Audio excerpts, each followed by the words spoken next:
my MTC experience was extremely different. So I was in the MTC when it was the standard 3 weeks for non-language learning missionaries. But I actually, and I loved it. I loved the MTC with all of my heart. It was so much fun and hard, but like I grew so much just in those 3 weeks. But I actually, my second week in the field on a Saturday, I was playing volleyball with one of the elders, well, with a whole group of people, but one of the elders and I went to spike a ball at the same time, and it was my ball to spike. It was my position, but I landed on his foot and snapped a tendon in my ankle. And I ignored it for like 4 days, which by the time I finally was like, okay, I should probably go to the hospital, my foot had like swollen and was like pudging out over my shoe. It was super gross, but I was like, okay, fine. And so I ended up staying in the MTC for 9 weeks total. So I was there for 6 extra weeks, and they really didn't know what to do with me because they didn't have, I didn't have a language to be learning, and I had already gone through everything. And so I ended up having an opportunity through really good teachers, and I don't know if this would be the same circumstance, and I don't know what they do now, but for really good teachers to teach with them as a teacher, essentially, and was able to kind of help the incoming missionaries learn what I had been learning. And then my last 2 weeks in the MTC I was extended a second mission call by the Quorum of the 12.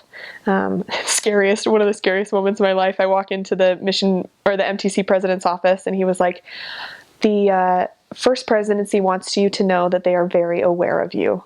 And I was like, that is not a good sign. I just felt like that was not a good thing because I was, injured or whatever.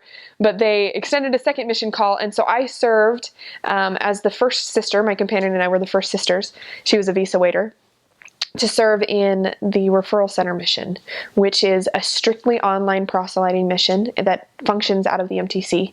And so we spent 8 hours a day online or on the phones talking to people who came to us because if you go to Mormon.org, there's the chat with a Mormon, which my favorite quote from that entire experience there, some guy got on and was like, I think this is such a good idea. I'm Jewish and I don't have like a chat with a Jew option. And I just thought that was so funny that like people wanted to come and they wanted to ask and learn. And it was right during the election. And so a lot of people would get on and be like, so Mitt Romney, like, who is this guy? If he's going to be our president, we want to know what he believes and things like that. And it was an amazing opportunity to learn and to have resources like LDS.org and Mormon.org and all of those things to be able to find the church's stance on things. Like I was able to learn pretty in depth the church's stance on abortion and on divorce and on just controversial issues like gay marriage and those sort of things. And it helped in the field a lot because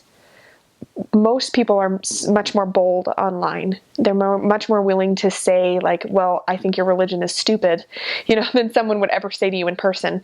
And so having those things that would maybe come out 3 lessons in came out within the first 5 minutes of talking to someone. So it was like an instant, it was kind of like being thrown into the fire sort of thing online. But I love that. So I spent 9 weeks, 2 weeks of which I spent in the referral center in the MTC, and I loved it.